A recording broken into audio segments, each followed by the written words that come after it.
Hello, my YouTube family. So today I thought this was a good video to do for tax liens and tax deeds. This is a video specifically for newbies that are unclear on what tax liens are and what are tax deeds. I stumbled across this because I am working on an overage list for the Mastermind that will be coming out in March. So if you're on my mailing list, please look out for that.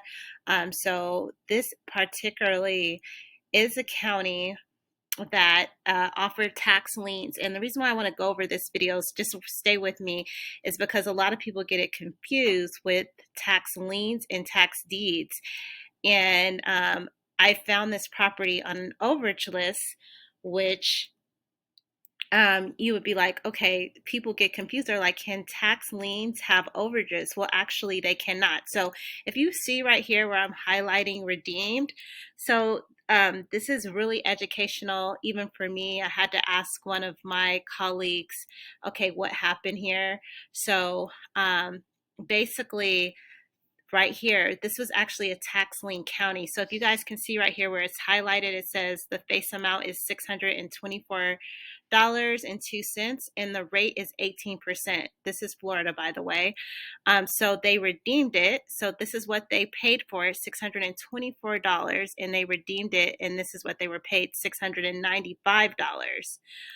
So I wanted to go over this with you. So for people that are tax liens, that's how tax liens work. You buy it at a face amount. It has an 18% rate. Now, normally this is over a period of time. They obviously redeemed it, as you guys can see. They redeemed it rather quickly. Well, actually not quickly, in a year. So they redeemed it within a year, as you guys can see this. People always say, can you do overages for tax liens? No, you cannot.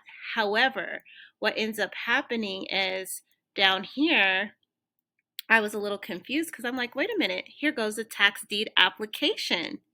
So somewhere in the interim, it was redeemed and then it was sold. This was in 2019. We're actually in 2023. And it doesn't have the actual what am I looking for? The history for this upcoming this year. But what I want you guys to see is how it changed. This was a tax deed application. So if you are a tax lien investor, you're basically buying a certificate. You're getting a return at 18%, which came out to be $695. But apparently they paid it and then it went to sell.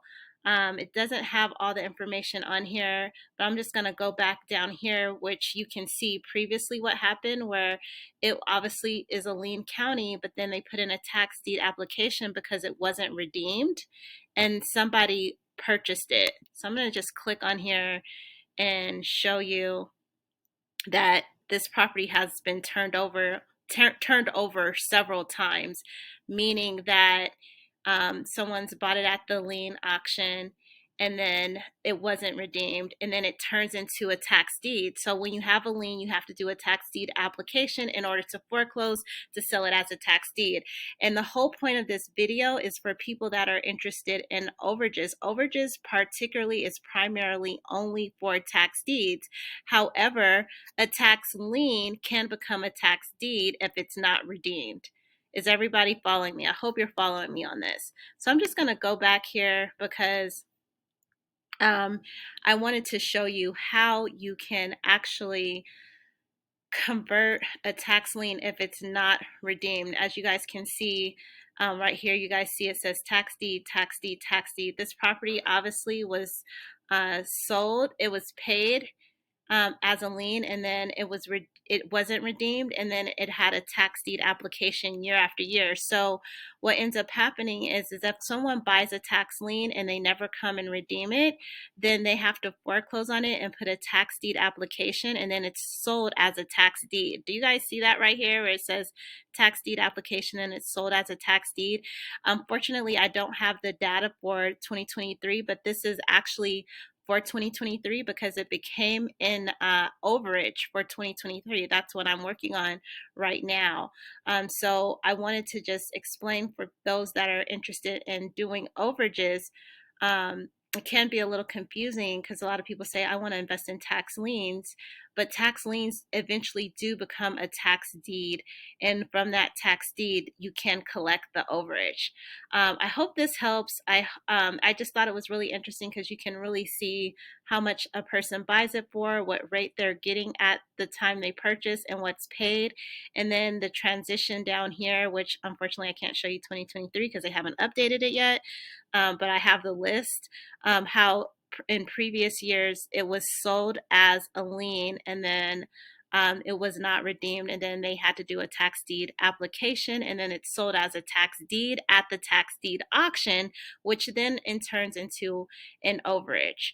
So I just wanted to kind of send out this video to show you the difference between a tax lien and a tax deed, and how a tax lien can become a tax deed and then be put on a tax deed overage list.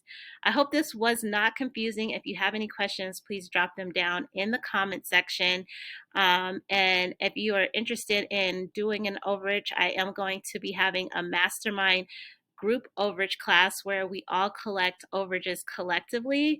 And so that's the list I'm working on, and I have some new updating software that I'm utilizing. So if you're interested in wanting to do overages together as opposed to independently, click the link below, get on my mailing list, and you will get updated on the up and coming group coaching that I will be having in March.